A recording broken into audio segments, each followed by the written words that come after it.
Hi, this is Henk, and welcome to another edition of the Skull Sessions. And today I'm really excited to have a guest, Mark Schultz, a legendary comic artist, writer. Yeah. Oh, well, I've got my publisher, John Flesk, is going to be coming out with three new books that will be, I think he's going to do a campaign for all three at the same time. Might be through Facebook, it might be through just Flesk Publications, but it's going to be a new uh, edition of my Xenozoic stories. And there's going to be a collection of all my carbon sketchbooks, drawing books, and then we've got a new series started. Calling it Manifest, which is a new drawings collection series. So I got all of a sudden a bunch of stuff coming out at the same time. And other than that, I'm writing Prince Valiant yet. Slowly working on that new Xenozoic graphic novel I've been promising for probably a decade now. It's in progress. It's like two-thirds or more done, but it's still, I got to find the time to finish it. And I'm working on a sequel to my Storms at Sea novelette. So yeah, I got a bunch of stuff happening. I gotta take it all to fruition, as they say. I remember when I first saw yourself, it was like, this is way back in the 90s. And I remember this guy's like Wally Wood or Ed Davis or Al Williamson. It's like that like classic art style that I love. Were people like that your inspiration? Absolutely. Wally Wood primarily. I uh, I was a kid growing up in the 60s reading comic books, was a fan of all sorts of, you know, first of all, the Delgo Key stuff, and then DC stuff, and then Marvel. And at some point, I saw Wally Wood's work. And I don't know, I've never been able to put a precise definition on why it's so attractive to me, but it was very attractive to me. And then toward the end of the 60s or early 70s, I started discovering EC comics, the great EC science fiction and horror books, and They're some of seeing the what best Walt artists. They're some of the best artists, yeah. and those guys were all they're on their A game, and they were all very much. It was like a friendly competition. It was all I. The impression I get from talking to people like Al Williamson, it was all about, well, I'm inspired by what I'm seeing Wally do, and I got to show what I can do now. And it was all that very healthy competitive thing. And you saw this fantastic work, and that when I discovered that stuff, it just blew my mind. And I went to college in the mid 70s, an art school, and I kind of drifted away from comics. I still kept in touch with them, but I was painting, I was doing more, you know, gallery type stuff. And it wasn't until I was out of school, I don't know, 5, 6, 7 years, that I realized what I wanted to do more than anything else was tell stories and to tell stories using the comic book format. You know, it's a great. I'm a person that I like to work by myself. I wouldn't be fit for working telling stories cinematically or in the theater because you got to collaborate with people. So it took me a while to figure out what I was going to do, but I finally did, and it was comics. And Wally Wood was the guy going into, and this is like 1985 by this time. Wally Wood was the guy that I looked to try to emulate because I didn't know, I didn't have any kind of a style. I didn't have any kind of contact with people in the business. So I was all kind of figuring out myself, learning storytelling by reading guys like Harvey Kurtzman and Will Eisner, and looking at guys like Wally Wood and Al Williamson and the EC people in general to learn the graphic qualities, the how to visualize it and how to put the stories together into pictures.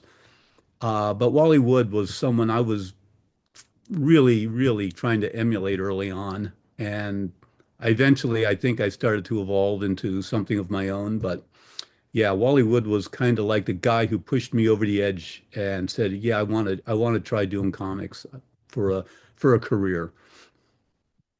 Yeah, the people that really got me is like these are the comic book people that I look up to is like the John Tolman, the Wally Wood, Hmm. the Mike Kaluta, stuff like that. Like that sort of style. Like it's like a very like illustrated, realistic style. It wasn't like I always thought like the Tom McFarlane, like they were kind of like the quick punch, but they didn't have to me at least they didn't have as much depth. Um, so what made you like go to there? Are you saying you went to like painting first, and then you went into comic books? Yeah, I was a painting major in college, and and that was good. That was good background training. I didn't get enough fundamental drawing from my college experience as I would have liked to. And you really need to be solid in drawing, as you know, to do comics or anything illustrative of that sort.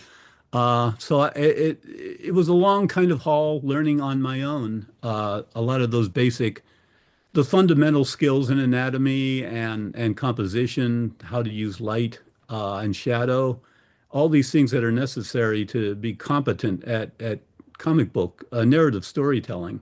Um, so yeah, I eventually figured out that as much as I enjoyed painting, it wasn't what I really wanted to do with my life. I wanted to tell stories, narratives visually, and painting isn't a for me, it wasn't a good direction to tell stories in.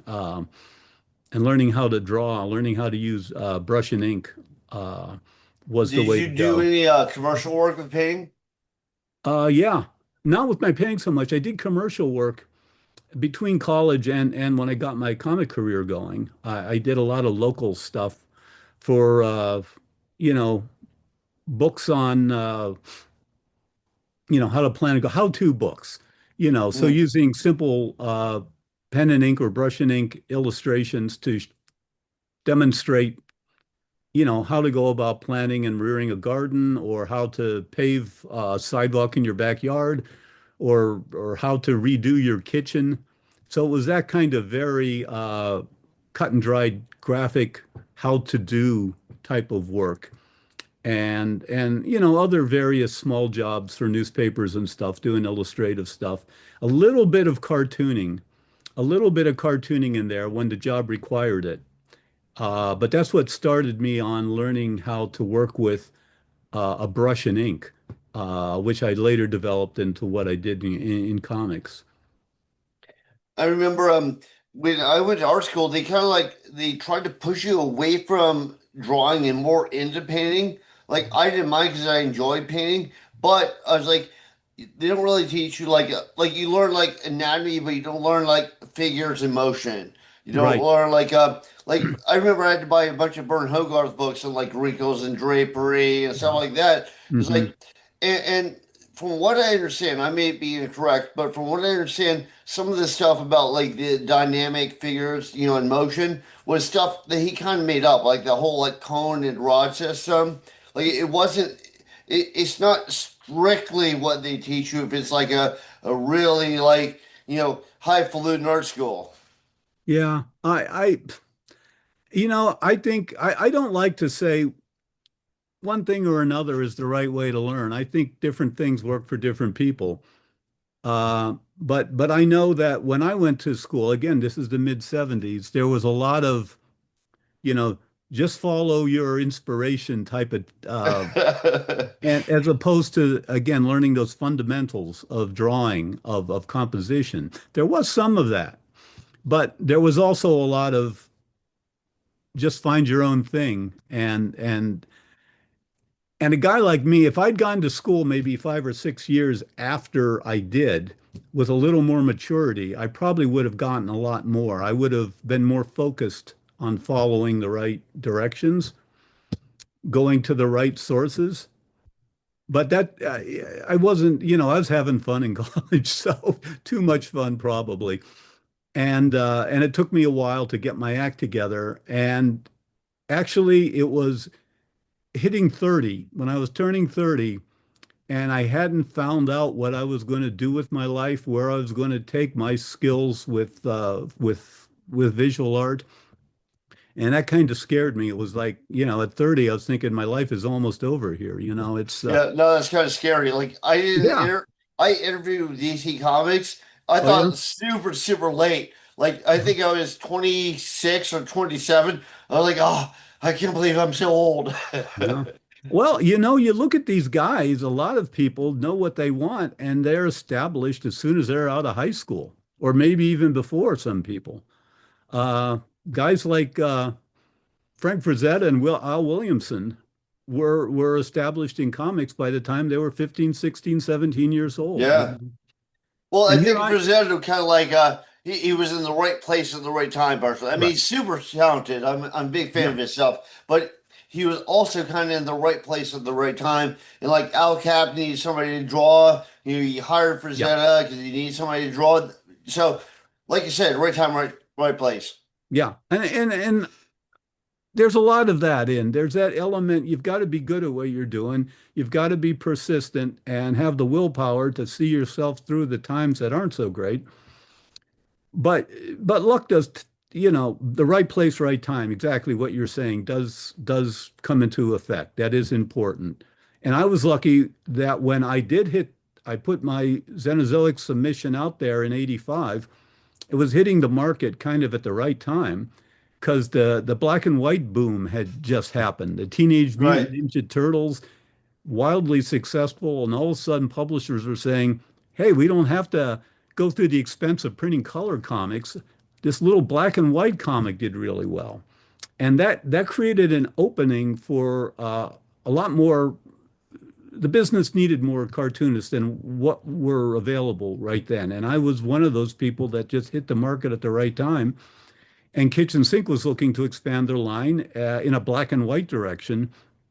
And yeah, again, it was a lot of just the timing was right. Yeah, I remember so when I interviewed DC had this it was called Paradox Press. It was like this black and white line that they were gonna Yeah. start, but they kind of collapsed it before they started it.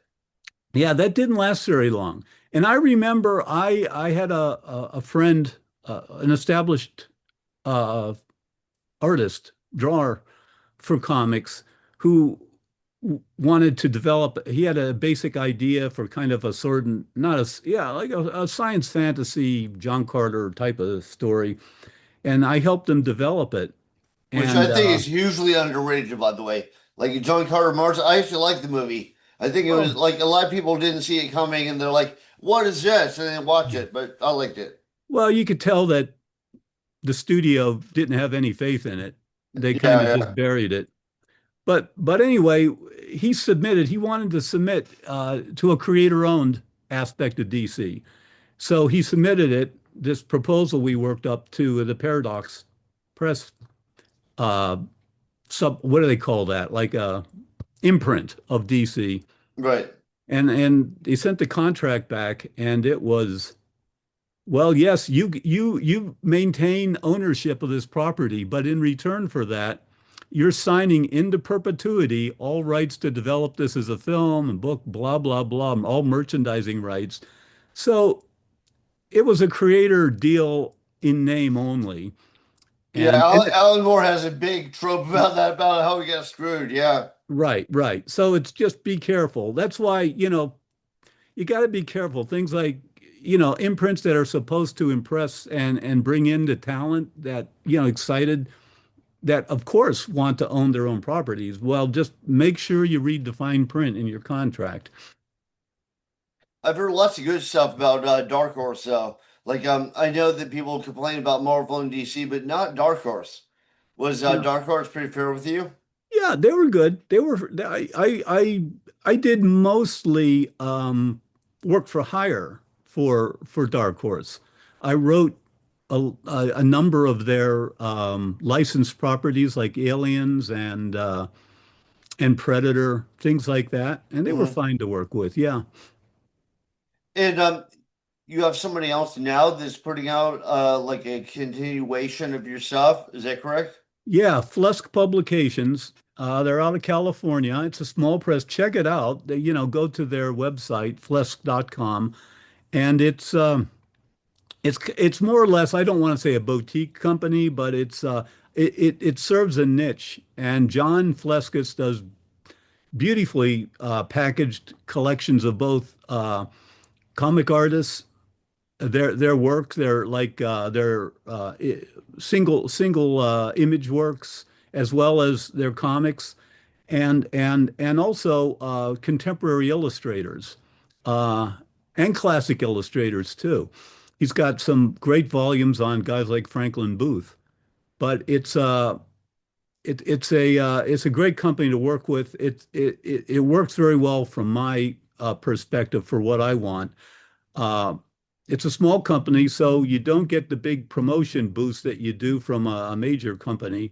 But I'm able to work with John Fleskis to craft the books to look the way I want them, to be presented the way I want them, and it's been a great relationship now for God, 20 years we've been working together. With Xenozoic Tales, was that like once that took off, was like that was your focus, or did you do other stuff after that? I That was my focus as long as it was something that I could support myself with and the family with. It went through the iteration where it was a cartoon on CBS Saturday mornings in '93, and after that, interest kind of waned in it, and uh, and I'm so slow. I got to the point where I was only turning out an issue a year, uh, and at that point, I had to start looking for other work Mm. to support myself, and that's when I started working with places like DC, writing Superman, one of the Superman books for several years, and the work that you mentioned at Dark Horse, uh, doing work for hire, doing the scripting for licensed properties and some covers, stuff like that. So for a while there, did you just go to more scripting than actually drawing? Yes, in the late '90s, I'd say that's true. I was doing more scripting, and when I was writing Superman from like '98 to 2002, yeah, that was pretty much the majority of my time was spent doing that.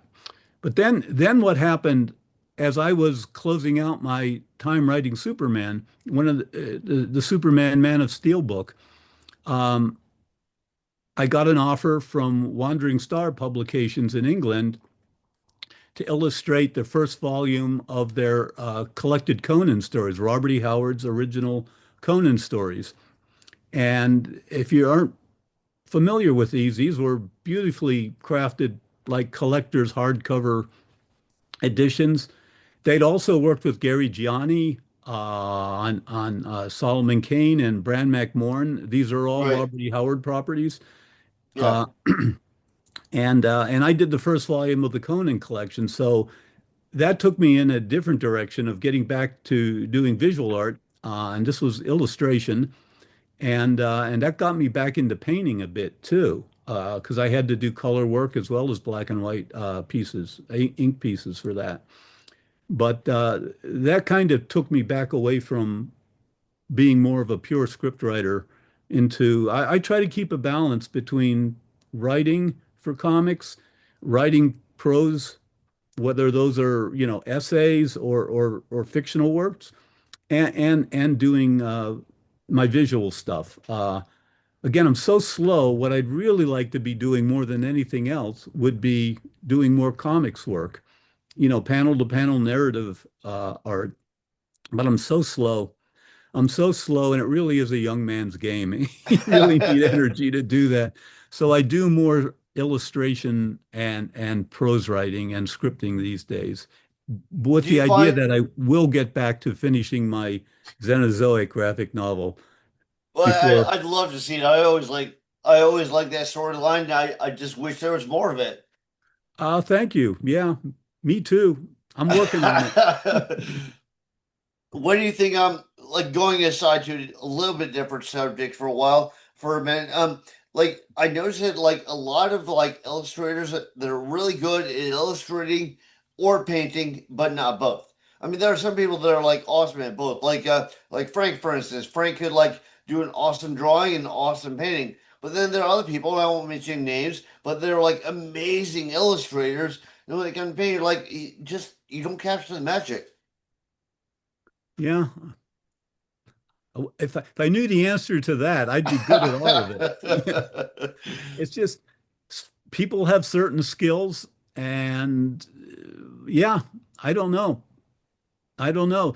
Frazetta was a pretty unique individual, of course. We're probably not going to see his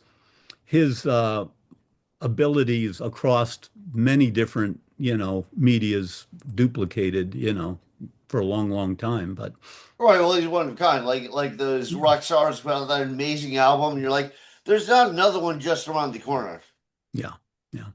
I, it, yeah, I don't know. It is a good question. Why, certain artists gravitate, their skills gravitate to one aspect of the art and others to a, it blows my mind is there's people who are good with visual arts and are good musicians too. Yeah. Those are two completely different parts of the brain, I think. And yeah, that I love music, but I've got no music talent. Yeah, same here. So right now, like I tattoo. I ran a tattoo studio for like 7 years, but I've noticed a lot of people come into apprenticeship tattoo and they're like really good illustrators, but they just can't make the transition. So I'm thinking like maybe it's the same thing with like drawing and painting. Like you're Yeah. really good in one area, you have a hard time making the transition to a slightly different style. Well, what blows my mind about what you do is you don't have any do-overs, right? I mean, unless someone wants their tats all blacked out and you start all over again. But Which I have done, but you yeah, have done, yeah. I've got a yeah. friend who's going through that process. Uh, but but when I ink, I have to do corrections all the time, using an electric eraser to take out the ink and redo that area that I wasn't happy with. And I can't imagine how you working on a human body, you know, you can't, it's got to be something you can work No, with. no, I hear you because like I mean I draw and I paint as well. And I've done like a lot of stuff for like books and magazines and even some comics. And it's like yeah, you can always erase. You can't erase what you're tattooing. Yeah. Oh, is that, I mean, again, because I've never done tattoo art, so I have no idea. But is that stressful or is that just like, I It mean, did because when I first did it, and I was mainly I was doing like a lot of like album covers, but like a lot of bands are like young kids, so they get yeah, an advance and they don't realize that's to pay the artist, or like they just blow it all, and you're like, hey man, I gotta pay my rent. So then I started tattooing, and then all of a sudden I could pay all my bills. So I was yeah, like, I'm gonna stick with this for a while, yeah. but I think that my transition was a little bit hard at first because I was like, well, if it works in painting, it'll work in tattooing. That's not the case because Right. like skin is like a very volatile canvas. It changes over time, so you got to modify the whole procedure to work better as a tattoo. But I Hmm. mean, that's either something you learn over time or you don't learn and you drop out. Yeah. Yeah. Wow. I just I've seen your work online and I know it's very detailed, very you can do a wide variety of tonal variation and stuff, Hmm. which yeah, again I the precision in being able to do that and not have to redo it, get it right is it's Well, beyond my understanding. like I draw up a sketch first. So when I apply a sketch, what they call it a stencil print. So you make a stencil print, you put it on people. It's usually purple or green, and then you work off that. So it's like kind of like when you're doing a drawing or a painting, and you do a rough draft. Hmm. So that's basically the rough draft, and then you've learned over time from applying it so much where you're going to go next from that. So Okay. that's what I did. So I can draw it up and go through all the mistakes and everything while it's still a piece of paper. And then Hmm. when I put it on the body, it's like that's I kind of know where I'm going by then. Okay. Okay. So it's preparation. Yeah. I Yeah. mean, no, no matter what, people are amazed now. Not so much now, but they were amazed back in the day. Like, oh, you can actually draw. It's like what you're doing art on the body. So hopefully you could draw. You Yeah. know, now I think a lot of people like take it for granted that that's the way it is, but it's like that did not used to be the way. But I mean, everything changes over time. One thing that kind of like one thing that kind of I don't know if it's a curiosity or whatever with comic books, but it seems like you had a constant evolution where people were getting better and better and better. And then you got like the Wally Wood, the Ed Davis, um, Al Woods. You got all these people, and then it seems like it kind of like slacked off from that more detailed graphic style to like a more like boom, bam, in your face. Yeah. And not to call anybody out by name because I'm really not trying to drag him through the mud. I'm just saying it's like more that like gotcha, and you don't. I don't know. For me, I don't see like all the little details, and some people it's like they never even opened a book in perspective. It's like how can you be an artist and not? I don't know. It's just like that's not the focus anymore. Yeah. Well, again, I try to just say different strokes for different folks. If it all has if it's selling, if it's working in the marketplace, there's an audience for it, someone's enjoying it. So yeah, yeah. Hey, let me get back though to because I am curious about your tattoo work. Okay. Can I ask what kind of ink do you use? And right now I'm just thinking of black ink. Okay, well, the probably the best black is dynamic, which is also it's a drawing ink, and that works really well. And like a lot of people when they do like prison tattoos, they're all black and gray. So they Right. use basically a black and they water it down. That's how they get the gray. Okay. Um, and as far as colors, there are a whole bunch of different colors on the market. I use Eternal. I'm sponsored by them, but before I was sponsored by them, I was just using them all the time because they're great. And then, Mhm. like when it started like blowing up and being all the magazines and stuff, the Eternal was like, "Oh, we'll sponsor you." So then Mhm. I became a sponsored artist, and I've been ever since. But Okay. they really do make good ink. I was using that Okay. before I was sponsored. But Mhm. like Fantasia is really good. There's a bunch there like Fusion's really good. There's a bunch of like really good inks on the market. Like back in the day, like back in the '70s, none of them were around. And when Mhm. I started, Starbright was the shit. But now Starbright is like they're good. Like some of the colors are great. Some you're like, it's not the best. But yeah, Okay. everything changes over time. But the one that you spot is Eternal, is that what you said? Eternal, yeah. Okay. And does that work? Do the colored inks work for drawing too? I would not use them for drawing. So like Okay. when I paint, I use Rembrandt paints, Hmm. which the way I understand it is like when I went to art school and I started using those because those were the best like student quality paints you could Hmm. buy. And then I'd see like a red Rembrandt might be like $16. And then like Hmm. if you went to like Dick Blick or something, the same red would be like $30 if it's pro Wow. grade. But Hmm. like I wouldn't see a difference. So I was like, actually I like the Rembrandt just as much, if not more. So why would I Okay. pay more money for Sure. something just for the name? Yeah. No, and that's it. You got to play around and find what works for you. The reason I was asking about the inks is because, again, this is going back 15 years or more. I was very disappointed. The inks that I would get here in the States for drawing, India inks, they were changing the formula. They just weren't as strong. The blacks were graying out. They were Oh no, I washier. hear you. Yeah, I So use. I was doing a convention over in the Netherlands, and we went to an art store there, and Talons, which is a Dutch company, it Yeah. turns out. And I opened it and I smelled it. Smelled like ink when I was a kid, the shellac, it was, and I bought a bottle, brought it back. It's great, really black. But I thought, man, am I going to have to go, can I get it here at all? But I do. I go on eBay and you can get it here. People import it here. And because the market was tattoo artists.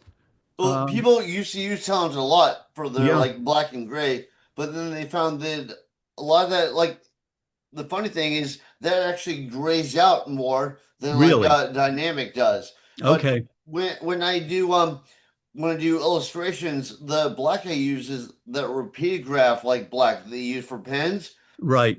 Because I just find that that's way darker. Like when I Okay. use standard India ink, like a lot of it is like gray. I'm like, I don't want gray. Yeah. I want like it black, you know? Yeah. So I find that I use that, and I mainly use brushes. I use like micro minis, like 20 Hmm. over 0, 10 over Wow. 0, you know? Okay. And like I try, I don't remember who maybe that was from like Bernie Wrightson, who's a big influence on me, or somebody, but I just started using brushes for everything. Yeah. Yeah. Yeah. Okay. Okay. It's interesting. I like the talons. I'm still using the talons for what I need it for, because sometimes I do water down my ink. I Right. want that effect. Not so it's grayed out, but just so it flows for like doing detail stuff. It flows a little nicer. Uh, but yeah, I'll look into this other stuff, this dynamic, and see what that might be like. But I don't know. I don't know if dynamic would work that well for something other than skin. Because I know that over time they've evolved everything. So they used to Okay. go, well, if it was a really good drawing ink, we'll make it tattoo ink. But then, Hmm. some of that works, some of it didn't. Now they Right. use a whole different method. Yeah. Yeah.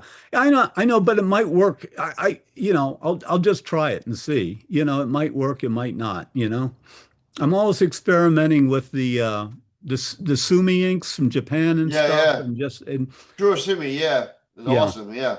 yeah. They use that actually for tattooing as well. Like Get out. Kurosumi, yeah, yeah, Really? yeah. Okay. But all right, so do you have a website that people can look up your stuff on? I've got a Facebook because I'm old. All I got is a Facebook. I know. I'm going to be because you know what? If I go to something else, if I went on TikTok, it would kill TikTok. Then it would be over.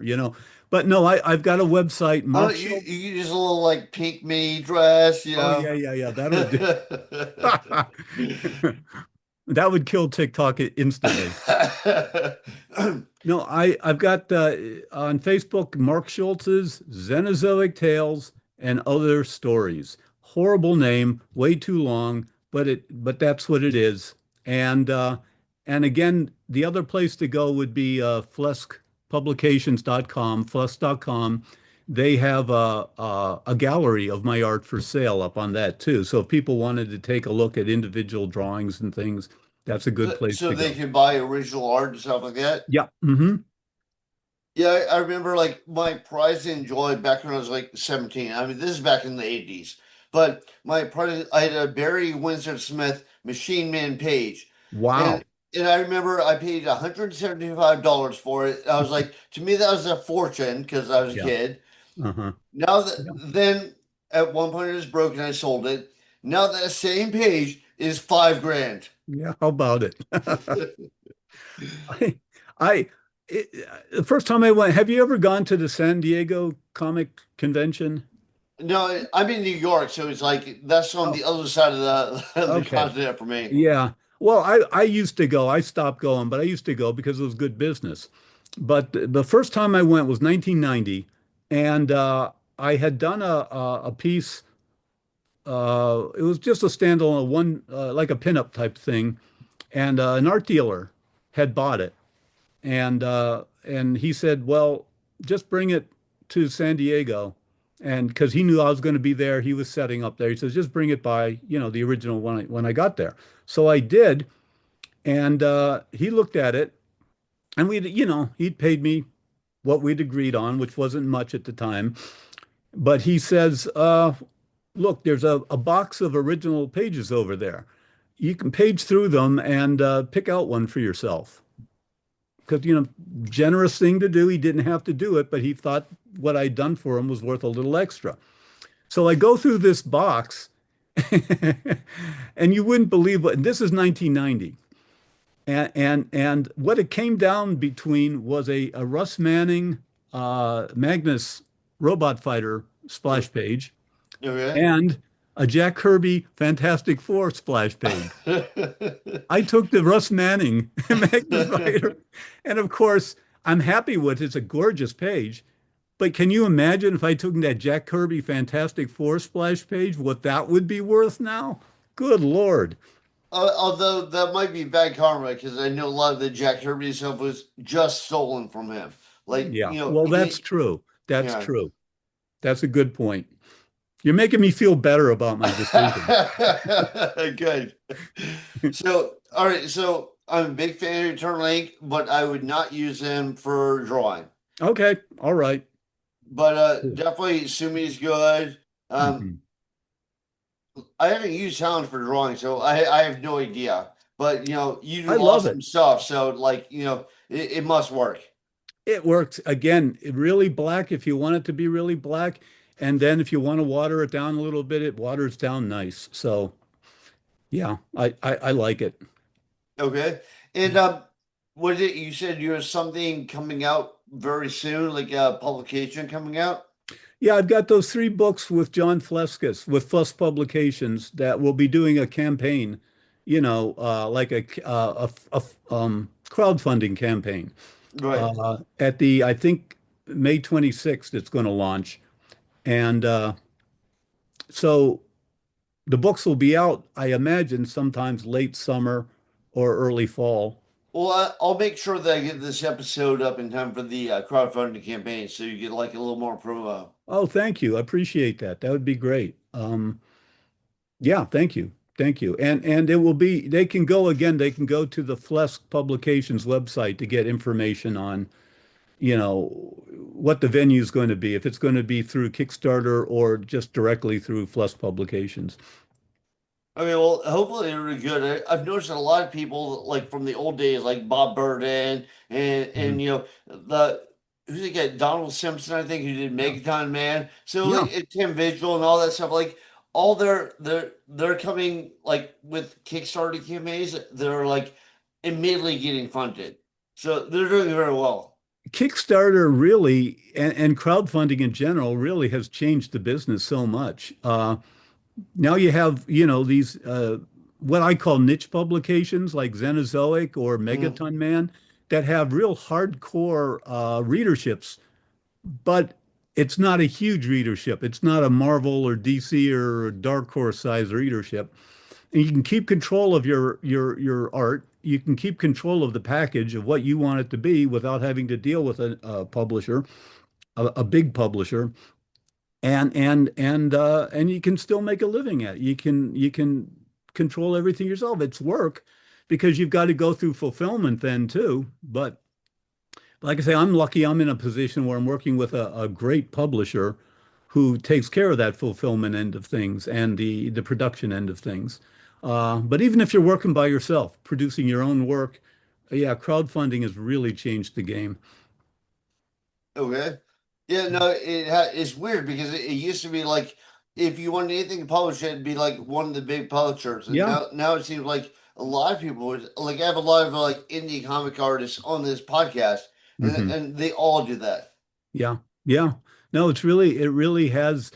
Right now, we're living in kind of a golden era for the variety of comics you can find out there. The subject matter, the way they're handled, the way they're produced, from little, handmade, do-it-yourself type of things to big, incredibly ornate, complex, deluxe editions of stuff. You got everything, and most of that wouldn't be available if we were following the old, we've got a handful of publishers you got to go to, that Right kind of construct. Uh, on the spinner rack, yeah, you have to have the Comic Code Authority stamped on it. Yeah, yeah, yeah, yeah. Things have changed a lot since we were kids. yeah, yeah. Yeah. No, I remember that stuff. All right, so thanks, man. Thanks very much for doing this. Sure. I was pretty excited to get you in for an interview. All right, do you have anything else you want to throw out there for the social sphere?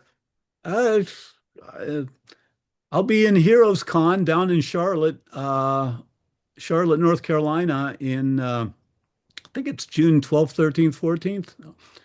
Uh, so that's coming up in about a month. And I'll be doing the Baltimore convention in late September. If people are in those vicinities and are interested in coming and talking, uh, that's about it, though. Other than that, it's, nose to the grindstone, strap myself to my desk and get work done. Okay, well, thanks, man. Thanks for doing this. Thanks, Dan. Please like and subscribe before he kills again.